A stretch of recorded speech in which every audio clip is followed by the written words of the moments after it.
Property Investment Manager. Ang ganda, boss na boss. Kape ko nga, pakibilisan. I'm so bored. Sabi ko, yung mga pinipirmahan ng mga dokumento, iisa lang bawat araw. Ayoko ng mga sunod-sunod na pirma, di ba? Isang dokumento, isang araw lang pirma. Ayoko ng mga maraming pirma at nakapagod ng mga kamay ko. Sa lahat pa ng mga bossing dyan, baka naman konting lamig. Diba? Bago mo pagalitan, sigawan yung taong yan, isipin mo yung taong yan, may mga taong nagmamahal dyan. May mga taong lihim na nanalangin sa taong yan.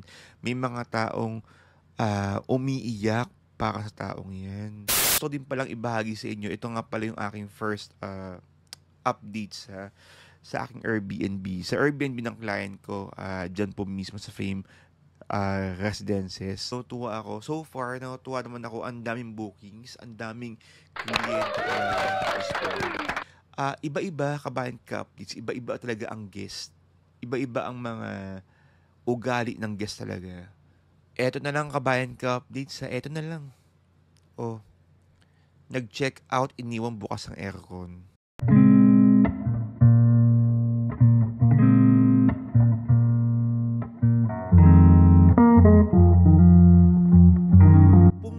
Magandang araw po sa lahat po ng mga kabayan and ka-updates. Sa Luzon, Visayas, Mindanao, buong Pilipinas, saan mang panig man kayo ng mundo, magandang umaga, tanghali, gabi po sa ating lahat. Ako po ang inyong virtual SMDC International Property Specialist, Justin Archeda, at ito ang SMDC Podcast. Kamusta and kamusta kabayan and ka-updates? Today is April? Sabaw na naman po tayo. Today is May 5, 2024. Araw po ng linggo.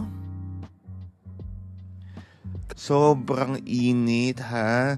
Kaya kabayan ka updates, walang sawang pagpapaalala po sa inyong lahat, ha? Dala po ng tubig, or minsan magpahinga. Kabayan ka updates, ang SMDC Podcast pala ay napapakinggan at napapanood din po sa Facebook page SMDC Kabayan Investment, YouTube channel, YouTube Music, Apple Podcast, and Spotify. Every Sunday po yan ng 11 p.m. Manila time. Oo, may mga pagkakataon kabayan ka updates tayo po ay nahuhuli sa ating pag-upload dahil may mga times na last time nagkakaroon ng problema yung internet ng PLDT. PLDT baka naman, oo. May mga times naman ang ating editing, no? Kasi same day lang naman, no? Shoot ko na podcast. Linggo din po. Okay, linggo din. Ay, sorry. Linggo din kabayan and ka-updates. Ayan. So, may mga times talaga na parang ang hirap po matapos, no? Same day editing. Ang hirap matapos. Wala naman tayong production team. Wala tayong editing team, no? Dahil wala naman po tayong ibabayad dyan. Oo, so tayo lang din po nag-i-edit, no? And yung mga teams, ito ikakwento ko lang kabayan ka updates, no? Medyo weird, no, sa part ko. Kasi may mga pagkakataon na kapag ako po ay nag-i-edit ng aking video, hindi ko maiwasang antukin. Oo, siguro nga, totoo yung mga sinasabi ng mga ibang kabayan ka updates na nakikinig sa atin. Yung mga ganun, parang sobrang hindi ko alam sa boses ko ba o ano, pero may mga times na parang inaantok ka talaga sila or pampatulog daw po ang aking podcast, no? At least, diba, nakakatulong ang ating podcast pampatulog. Pero kung anong oras mo man napapakinggan, napapanood ang itong SMDC Podcast, kabayan ka updates, nako, maraming salamat po, Eto pa pala, kabayan ka updates, makwento ko lang po, no? Baka lang po kasi manibago po kayo kung magbabago na po ang ating pangalan. I mean, hindi yung pangalan.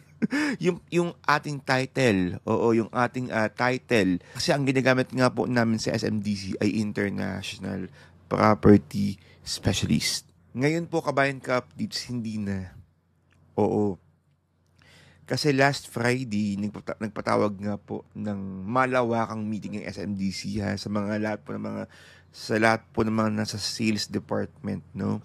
Maraming mga binago. Ayoko na lang pong i-discuss dito, no, dahil syempre hindi naman kayo makaka-relate diyan. Oo. Kumbaga yun po ay may mga kinalaman po sa amin, no.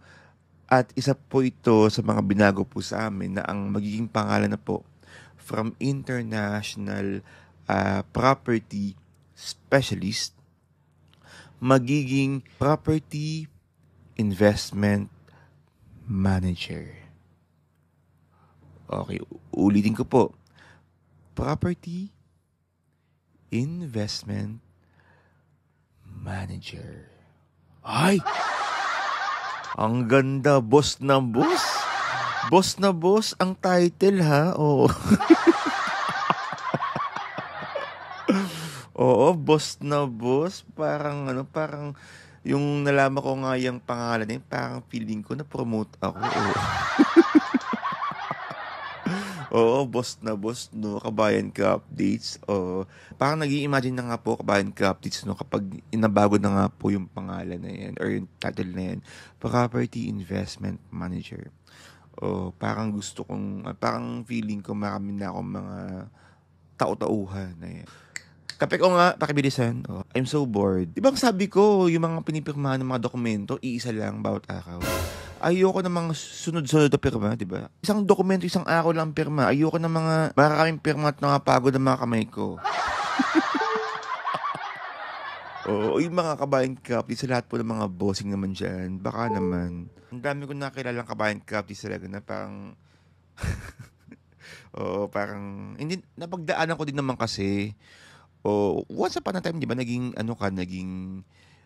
siguro may mga boss na pinagdaanan ka, ganyan. Sa lahat po ng mga bossing dyan, no, konting lamig, oo. Gusto ko lang po magsimula sa kwentong ito. Maraming nag-ask sa akin, parang sabi, Justine, ang tagal mo na sa industry, bakit ayaw mo pang mag-handle ng tao? O, actually, ano naman Kabayan Captains, no? Parang, ako po kasi Kabayan Captains, so parang siguro sa sales po, ayan, sa aming grupo or sa aming departamento, sa aming hierarchy, hierarchy, ako po yung mga katulad ko po, kami po yung mga nasa first line. Oo, first line po, no? So, kami po yung mga madalas na humaharap mismo sa kliyente. So, may mga nagtatanong po sa atin na bakit hindi mo subukan mag-handle ng tao? Hindi mo subukan mag-handle ng tao, hindi mo subukan humawak ng tao. O, alam niyo po Kabayan Captains, kilala ko po ang aking sarili. Medyo iba po ang ating temper. Iba po ang ating pasensya. Ay, very vocal ako, inaamin ko po yung Kabayan Captains, no? Kaya nga sabi ko parang hindi pa sa ngayon dahil gusto ko pang overcome yung ganung attitude. Kasi nga, siguro sa akin, pag dating sa kliyente, I mean, okay na siguro ang mga stress sa part ko, yung pag-handle ng mga accounts, yung mga something na parang kaya mong maisaayos on your own. Pero yung tipong pag-handle ng tao, well, iba-iba ho kasi ang response ng tao, 'di ba? Kapag halimbawa sa gamot, 'di ba? Parang okay, pinapainom mo ng gamot, sa mga may sakit diyan. May mga pagkakataon na kahit anong inom ng gamot mo, iba ang response, iba yung pagtanggap. Kung dito sa aming industriya, kahit anong painom mo ng gamot or anong feeding mo, pero iba ang respond ng hinahandle mong tao dahil sa ugali, ay teka lang. Medyo hindi ako dyan kabayan kapits, hindi ko kaya. Tsaka ano pa kabayan kapits, I have a brighter future. I have a brighter future for myself. Hindi, kumbaga kabayan kapits, parang feeling ko kapag nag-handle po ng tao, baka maganda ang simula pero hindi maganda ang katapusan. Kaya nga, siguro kung dumating man yung time na mag-handle man ako, yung alam kong buo na ako, medyo malawak na aking pasensya. Kasi yun ang pinakamahirap po kabayan ka-updates. Lahat po ng mga natutunan mo sa ilang taon, ipapasa mo po sa iba. So, ganun po kabayan ka-updates. No? Kaya parang sabi ko, parang siguro hindi pa sa ngayon. Tsaka ayoko maging katulad ng mga boss na iba dyan na parang grabe talaga. As in, ang dami kong nakita, ang dami kong na-witness na mga bossing dyan na Diyos ko Lord, ayoko na lang magsalita.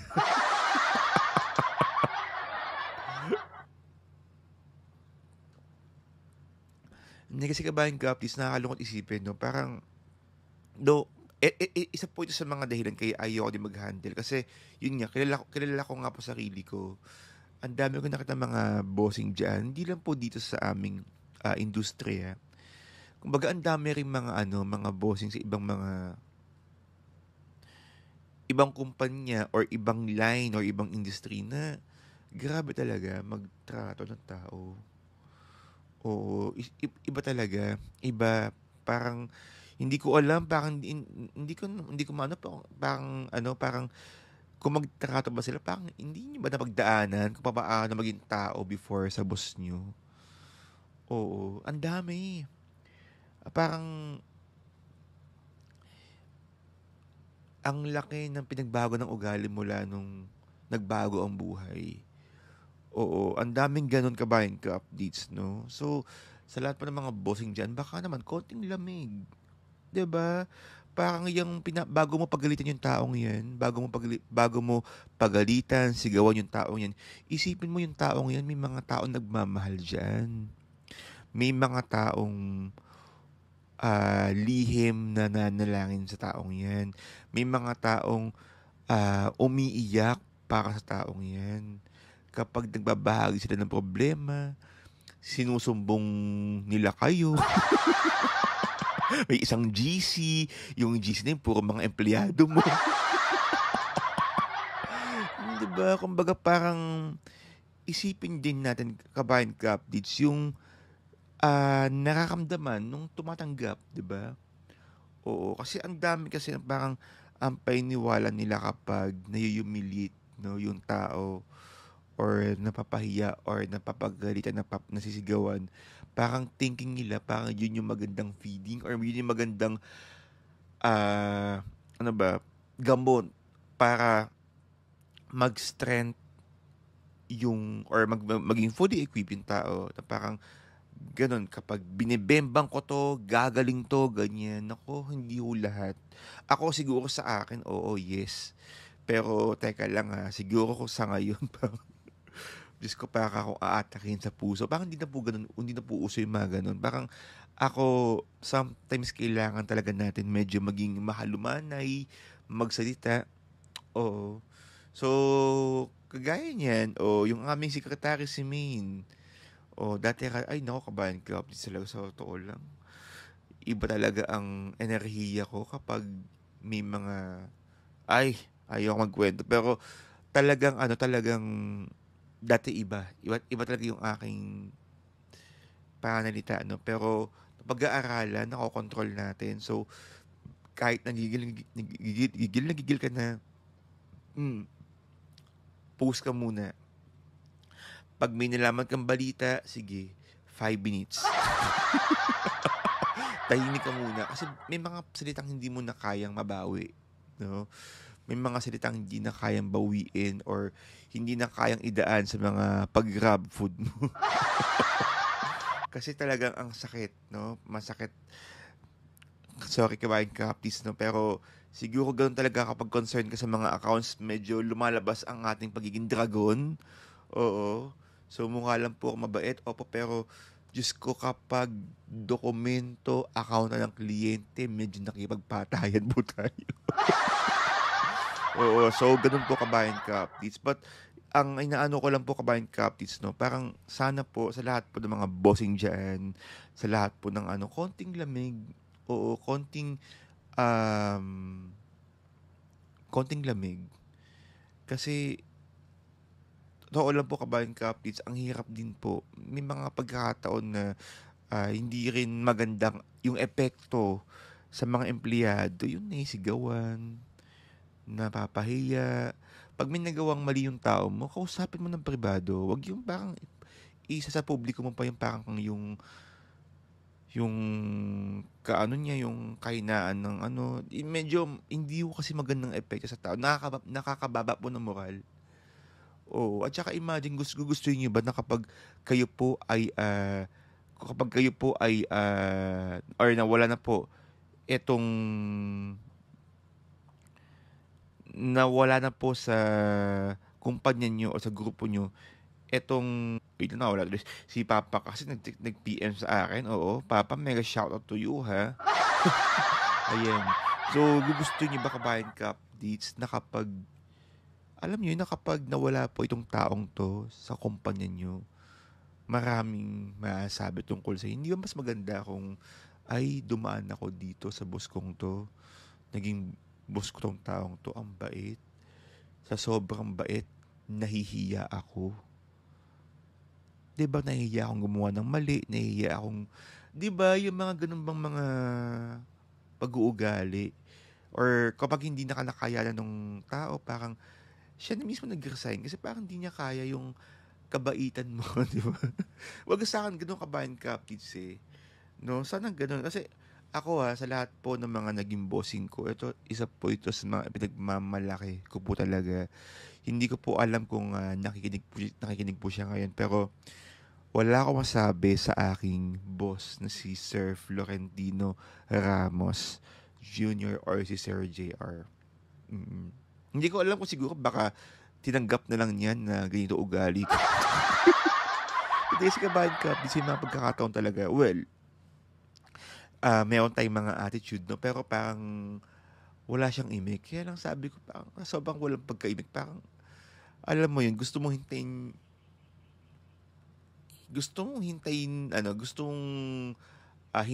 siyang magkamali. I mean, sigawan ka. Hinihintay ka, baka may babalik akong dumi sa kanya, pero wala talaga. Oo, so sobrang wala. Ikaw yung mahihiya na hindi magtrabaho na maayos. Oo. So sana po sa lahat po ng mga bossing, konting lamig ha, konting lamig, konting pasensya.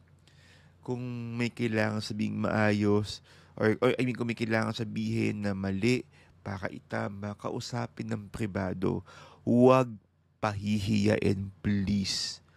At saka yung mga salita, oo. O, di ba? Nagsasabi ako pero parang feeling ko hindi ko kaya i-apply. Kaya nga po hindi po ako nag-handle ng tao because I'm still hindi ko pa rin kaya itawid. Kaya kung hindi mo pa rin kayang mag-handle or hindi mo pa rin kayang i-ano yung bibig mo o i-control yung bibig mo, wag ka munang magpapaka-boss. Ayan, kailangan mo munang ayusin, no? Yung lalong-lalo na po kabahan ka, it's yung pasensya.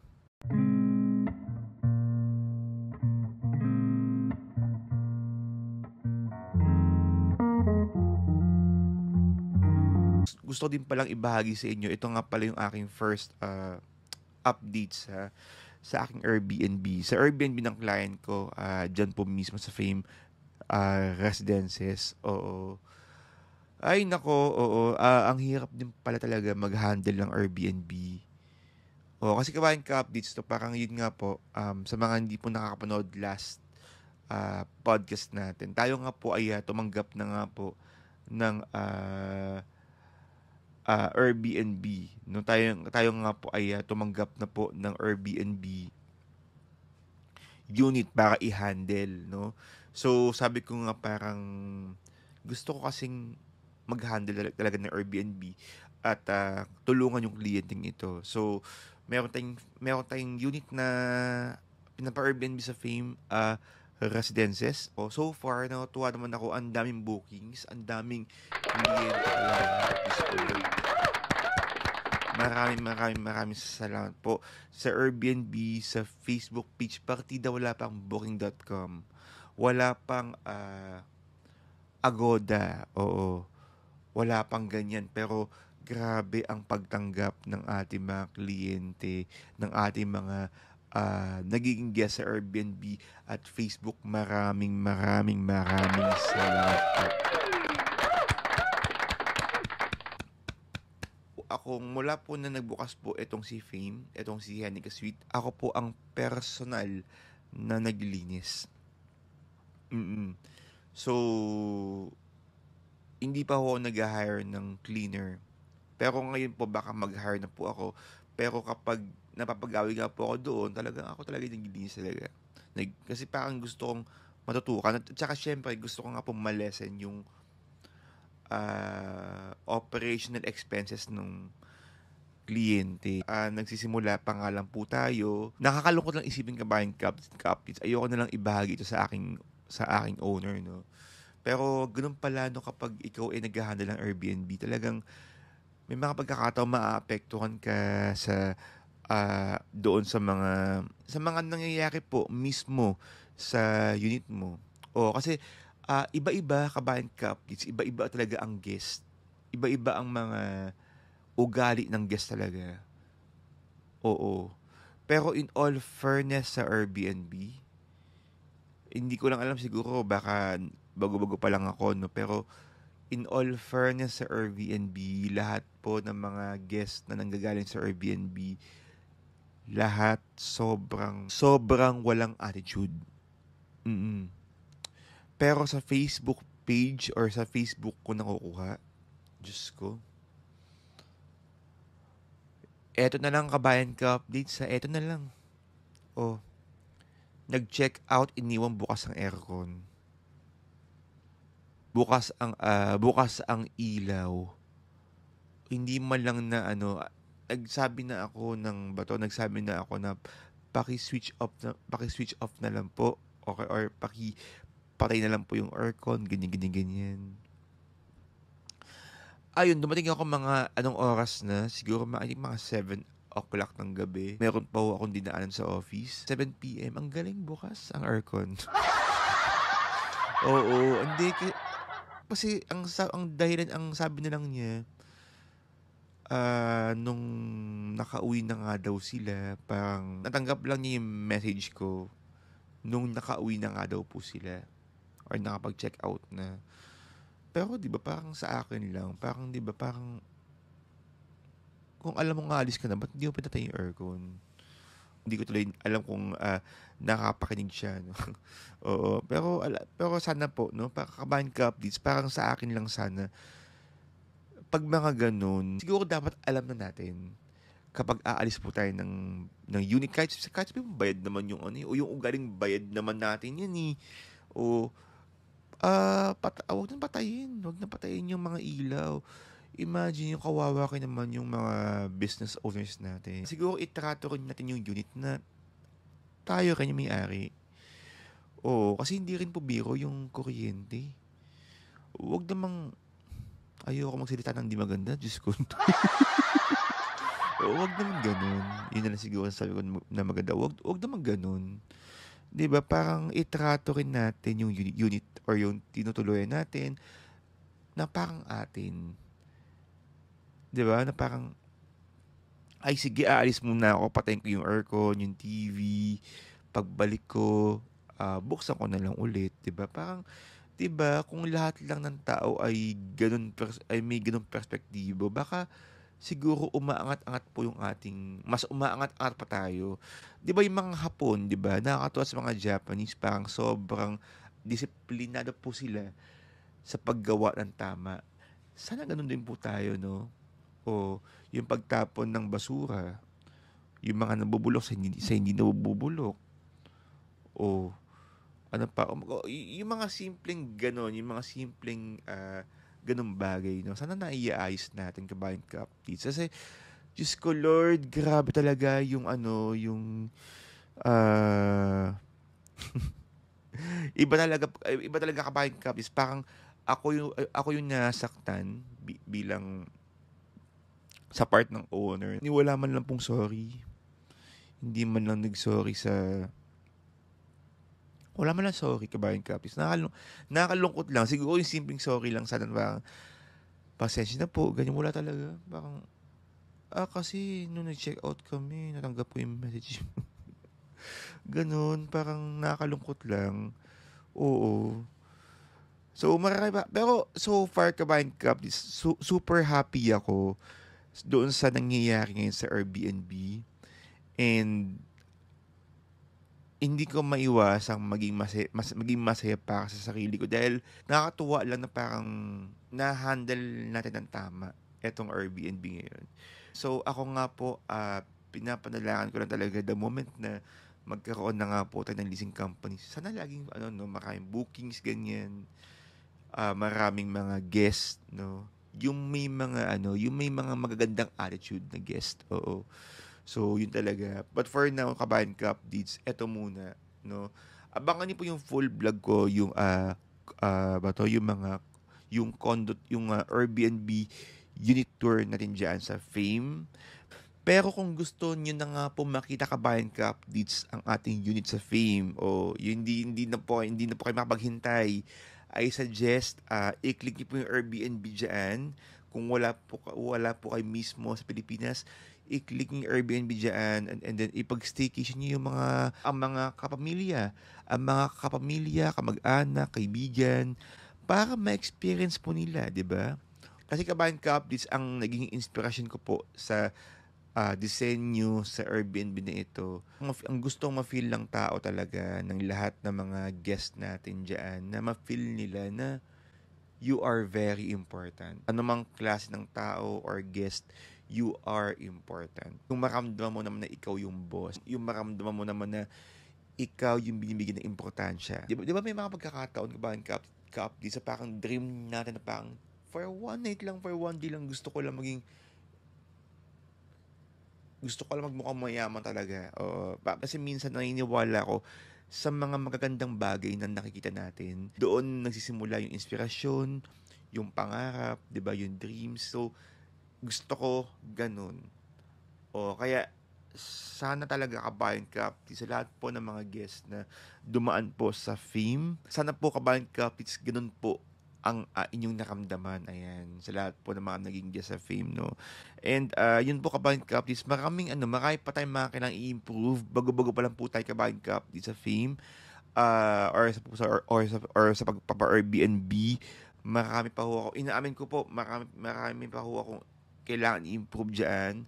So, abangan nyo lang po ang ating mga series na mga vlogs natin sa Airbnb na yun. Kasi plano ko talagang gawan ng vlog yan, kabayan kapis. Abangan nyo po yun.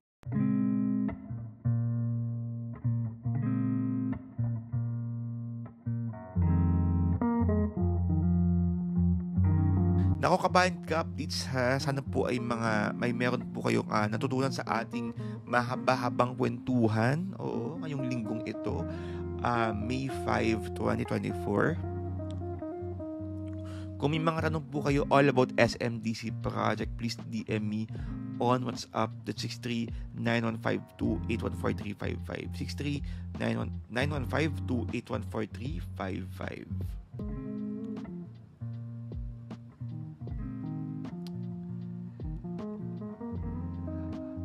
And kabayan ka, date sa lahat po naman hindi pa nakapag-subscribe sa ating YouTube channel. 40 na lang po, 40 na lang. Nako, road to 2K na nga po tayo. Please be part of my 2K subscribers, kabayan ka updates. Nako, sana hopefully next week 2K na nga po tayo. Oo, magpapakake talaga ako dito. Saluhan niyo po ako dito. Samahan niyo po akong kumain ng cake next week kung umabot man tayo ng 2K ha. Oo. So, yun, please subscribe to my channel and hit the notification bell para mas nauuna po sa ating weekly podcast and the SMDC updates. And syempre, huwag rin mo kalimutang i-follow ang aking Apple Podcast. Tayo lang po ang may Apple Podcast. Oo, tayo lang po. Sa lahat po ng mga SMDC, tayo lang po ang may podcast. Please follow me on Apple Podcast, Spotify Podcast. Syempre, sa SMDC Kabayan Investments, ayan, paki-like na rin po yung page na yan. Okay? Yung page na yan. Okay? Again, Kabayan Ka-updates, maraming salamat po sa inyong panonood mula simula hanggang dulo.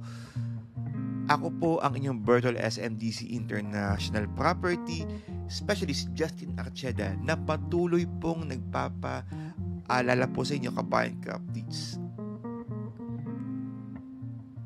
Kabayan Ka-updates, sabay-sabay nga po tayong lumipad, umangat, at mangarap. Again, kita-kits po ulit tayo on my next podcast. Dito po sa Nag-iisa. At nag-iisa lang